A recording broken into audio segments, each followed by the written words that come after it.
He had not taken off his boots.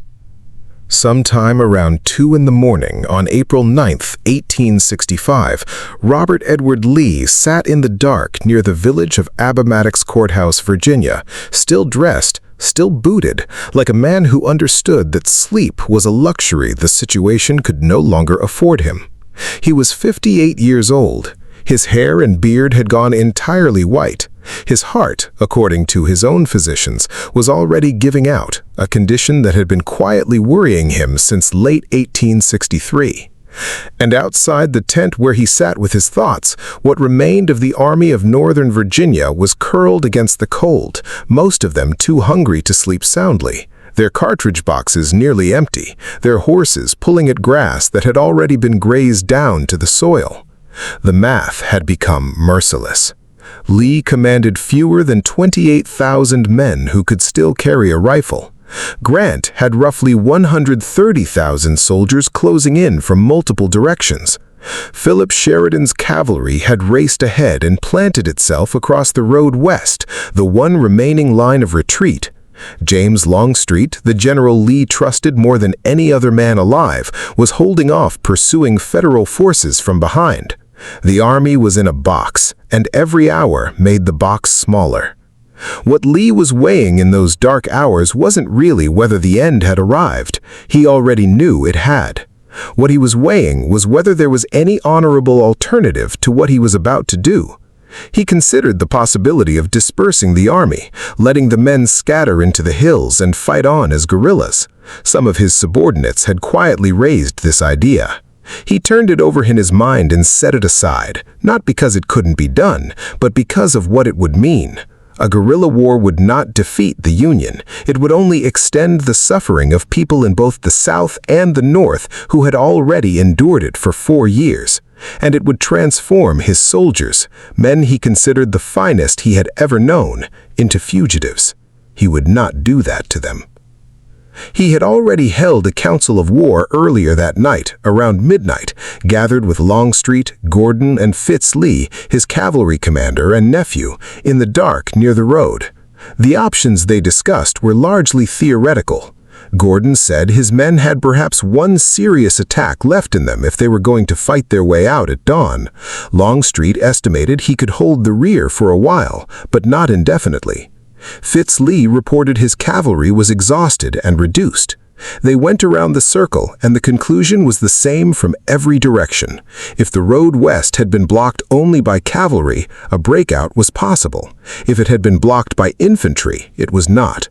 They would try at dawn and find out. Lee listened to all of it and said very little.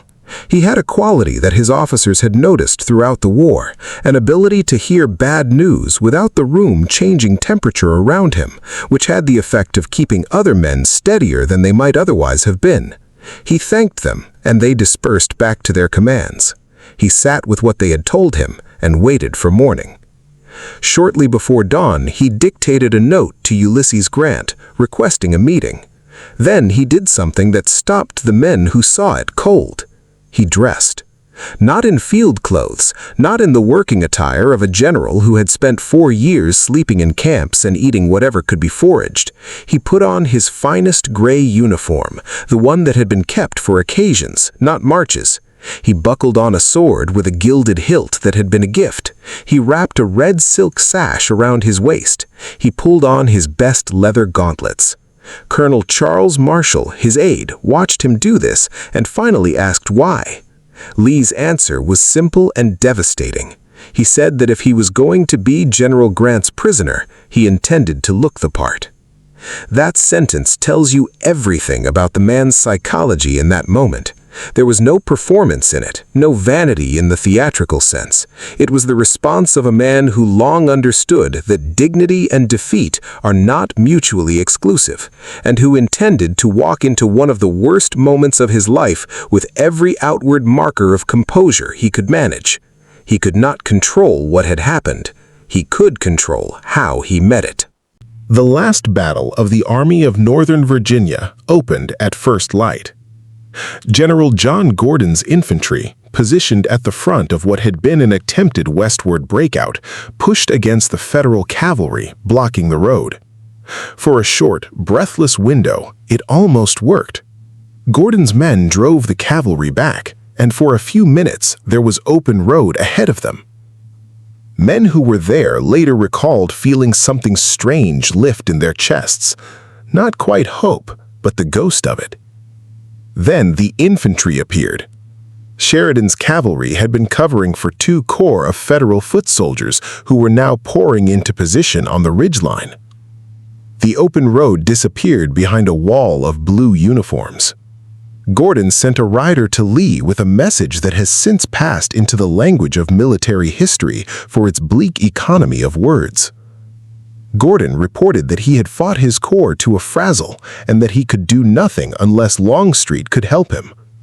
Longstreet sent back his own assessment. He couldn't help because he was fully occupied holding off the forces pressing from behind.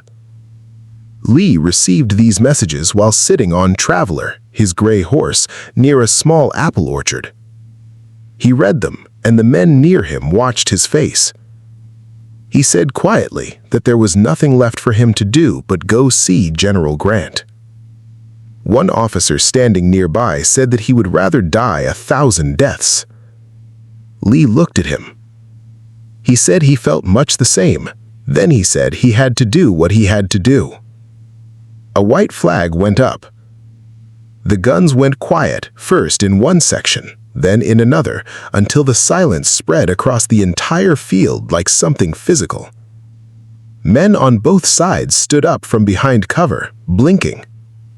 Some of them had not heard silence like that in years. Federal soldiers saw the flag and held their fire. Confederate soldiers leaned on their rifles and looked at each other with the particular exhaustion of people who have been running hard for a long time and have suddenly stopped. In the Union lines, there was something close to confusion at first. Officers shouted at their men to hold their fire, that negotiations were underway, and the word passed down the ranks in a broken chain of whispers. Some Union soldiers, still coiled from the morning's fighting, took a few minutes to stand down fully. Others simply sat where they were, rifles across their laps, watching the Confederate lines as if not quite believing that the men they had been trying to kill an hour or two before were now just standing there in the open. A few Federal soldiers began to cheer. Their officers quickly stopped them. Grant had made clear, and would continue to make clear throughout that day and afterward, that there would be no celebration of a defeated enemy. The war was ending. What followed it needed to begin correctly. Finding the meeting place took longer than expected. Lee, along with Marshall and a courier named Sergeant Tucker, rode under flag of truce into the Union lines and sent word ahead for Grant. Grant was not yet there. The Union officers scrambled. Eventually, a man named Wilmer McLean offered his house in the village. McLean had the singular misfortune, or the extraordinary historical distinction, depending on how you look at it, of having already fled one battlefield. He had lived near Manassas, Virginia, and after the First Battle of Bull Run in 1861, had a Confederate artillery shell drop into his kitchen fireplace. He moved his family south to this quiet village of Appomattox Court House specifically to escape the war. The war ended in his parlor. Lee arrived first. He sat in McLean's front parlor in horsehair chair and waited. Ulysses Grant was riding hard. He was also suffering from one of the worst migraine headaches of his life, a condition that had kept him from sleeping and left him nauseated and light-sensitive through most of the previous day. When the note from Lee arrived informing him of Lee's willingness to meet and discuss surrender terms, Grant later wrote that the headache vanished almost instantly. He arrived at the McLean house around 1:30 in the afternoon, accompanied by a crowd of senior officers. He had ridden too fast to change his clothes. He walked in wearing his private's uniform coat with Lieutenant General's stars roughly sewn on. Muddy, road-worn, no sword.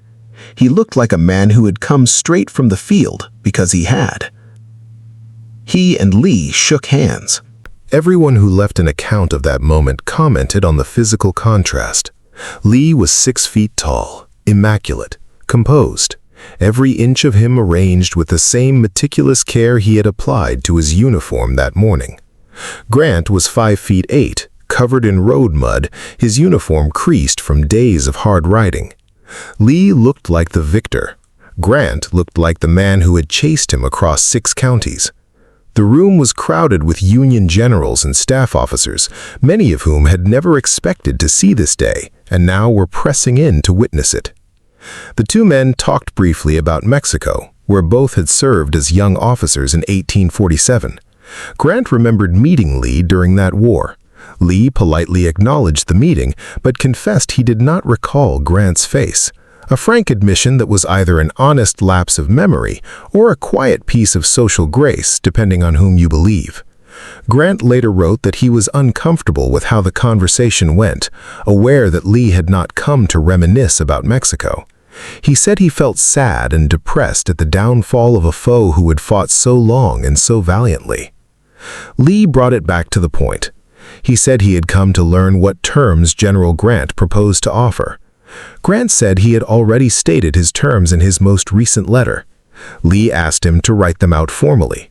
Grant called for paper and pen. The terms Grant wrote were remarkable in their generosity, and military historians have spent considerable time debating whether that generosity was purely Grant's instinct or whether it reflected quiet instructions from Lincoln, who had made clear he wanted the Confederate soldiers returned to peaceful life rather than treated as conquered enemies. In all likelihood, it was both.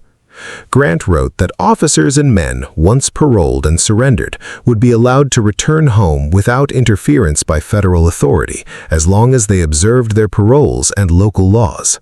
Officers could keep their sidearms and personal horses. Men who claimed ownership of horses or mules could take them home. Grant wrote his terms in pencil, in a field notebook, with an ease that surprised the room. He was not a man given to theatrical pauses or visible deliberation. He knew what he wanted to say before he sat down to say it. One of the Union officers present later observed that Grant wrote as though he had been composing the document in his head before he arrived, and perhaps he had. He had been thinking about the end of this war and what the end needed to look like for weeks. That last provision was added specifically because Grant had thought about the Confederate soldiers and what they would face when they returned. Most of them were farmers. Plowing season was coming. A man who could bring his horse home had a chance at a crop. A man who couldn't would have nothing. Grant added the provision on his own, without instruction. Lee read the terms carefully. He read them a second time.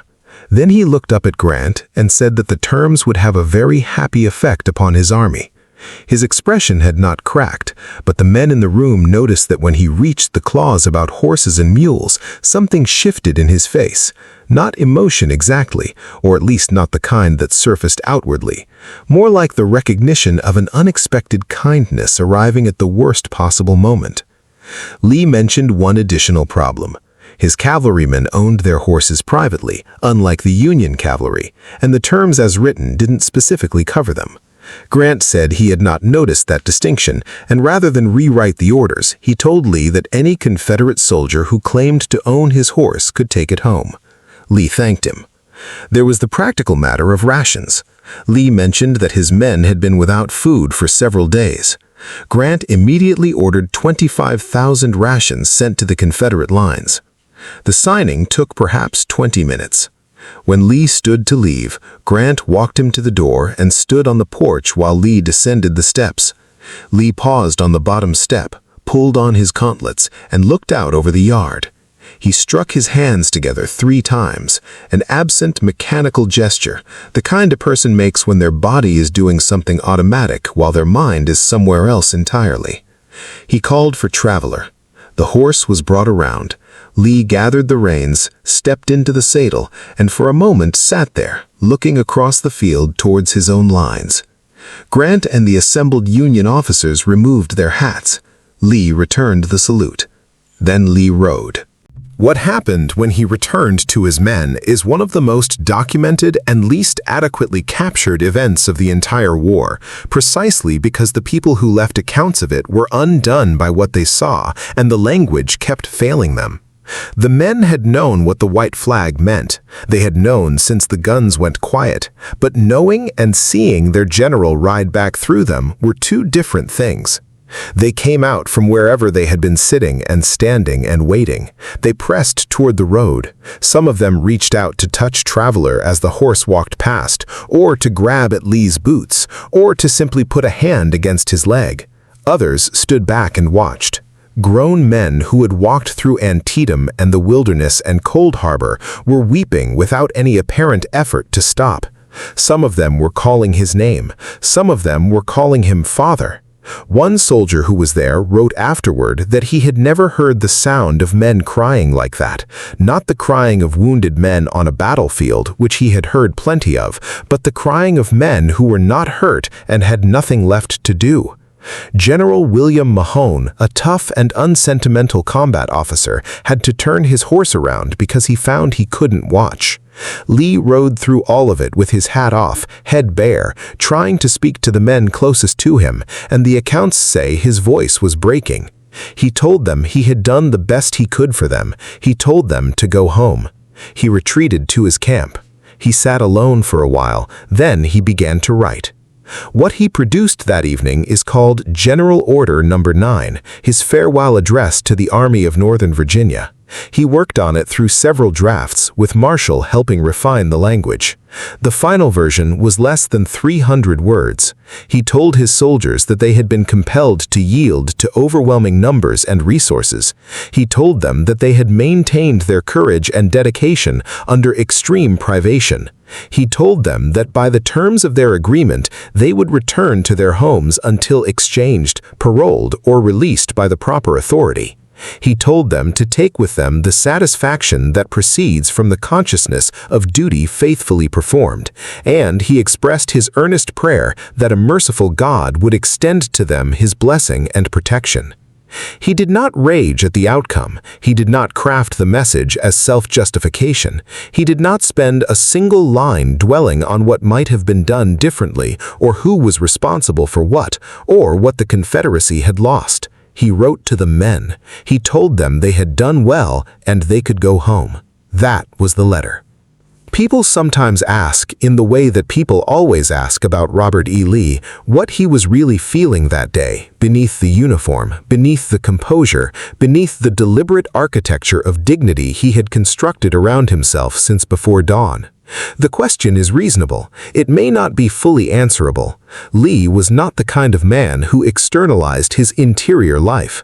His surviving letters and diaries are famous for saying a great deal while revealing very little about what was happening inside him.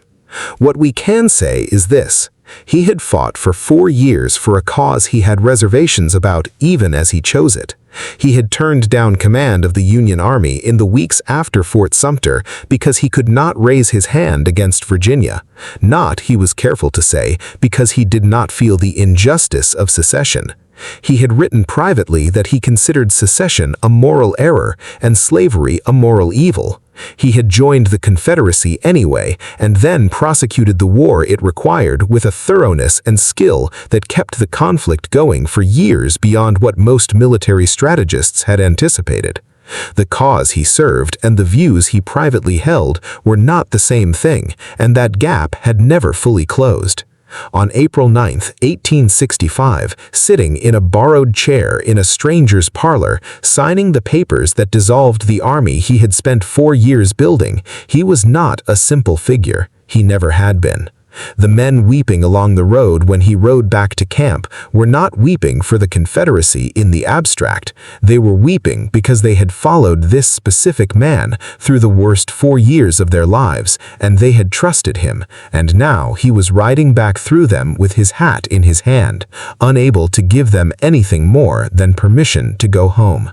That night, after the letter was finished and the business of the day had been attended to as thoroughly as circumstances permitted, Lee did something he almost never did. He lay down without removing his clothes or his boots. Every account of the hours that followed describes a different kind of silence than the one that had fallen after the guns went quiet. Not the silence of relief, which was what the federal camp was experiencing, but the silence of men sitting with a loss they had not yet found words for. Lee was awake long after the camp around him had settled into sleep. In the morning, he would begin the process of arranging the formal surrender ceremony, which would take place on April 12th. His soldiers would march out and stack their arms and their flags in a field, while Union General Joshua Chamberlain, a literature professor from Maine who had come through the same 4 years fighting against them, ordered his men to carry arms and salute as the Confederates passed. It was not a required gesture. Chamberlain gave the order because he thought it was the right thing to do, and the Confederate officers, one by one, returned the salute. After that, the men would go home. Some would walk hundreds of miles to get there. Some would arrive to find their houses burned and their fields unworked and everything they had spent the war fighting for dissolved. Some would never come fully to terms with what had happened, and some of the more dangerous ones would spend the rest of their lives rebuilding the defeat into something more bearable to live inside. Lee himself would go home to Richmond, Virginia, take the presidency of a small bankrupt college in Lexington, Virginia, Washington College, an institution with 40 students and no money, and spend the last 5 years of his life teaching young Southerners to put the war behind them and become part of the country again. He would refuse repeated requests to write his memoirs. He would decline offers to cash in on his name in ways that were not hard to imagine. Railroads, insurance companies, and commercial enterprises sent him letters and proposals he quietly ignored. He would counsel former Confederate soldiers to accept the terms of defeat and rebuild within them rather than against them. He would tell a man who came to him furious about the outcome that he must not spend his life nursing grievances that he had no power to remedy. He would die in October 1870, still serving the college, struck by a cerebral stroke in late September and declining over 2 weeks before he went, never fully regaining consciousness toward the end, reported to have murmured field orders in his final hours, as though some part of him was still out there on a road somewhere, still directing something he could not yet let go of. None of that had happened yet on the night of April 9th.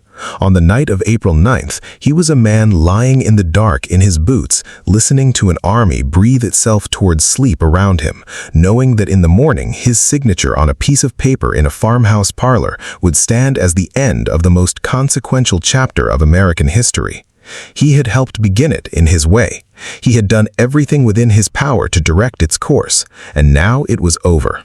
And the stillness it left behind was not the stillness of peace, not yet, but the stillness of something enormous finally stopping. The apple trees in the orchard near where he had been sitting that morning were beginning to bud. Spring was coming to Virginia. It came every year, indifferent to what the men below it had done to each other, indifferent to flags and causes and names of battles. The ground thawed, the rivers rose and ran clear. The farms that still had farmers would be plowed. The ones that didn't would go to weeds for a while, and then eventually those too would be reclaimed. In the meantime, there was this night. The fire burned low. The army slept. Robert Edward Lee lay in the dark with all of it pressing down on him, in his best uniform, in his finest boots, exactly as he had dressed himself when the day began, because whatever the day had cost him, he had decided before it started that he would meet it the same way he had met every other day for 4 years, fully, upright, with everything he had left. That is what April 9th, 1865 was for Robert E. Lee. Not the story of a man breaking, not the story of a man transcending defeat through some serene, otherworldly calm. It was the story of a man who decided long before the day arrived what kind of person he intended to be inside the worst moment of his life, and who spent that day honoring that decision 1 hour at a time, from the moment he laced his boots before dawn to the moment he lay back down in them after midnight.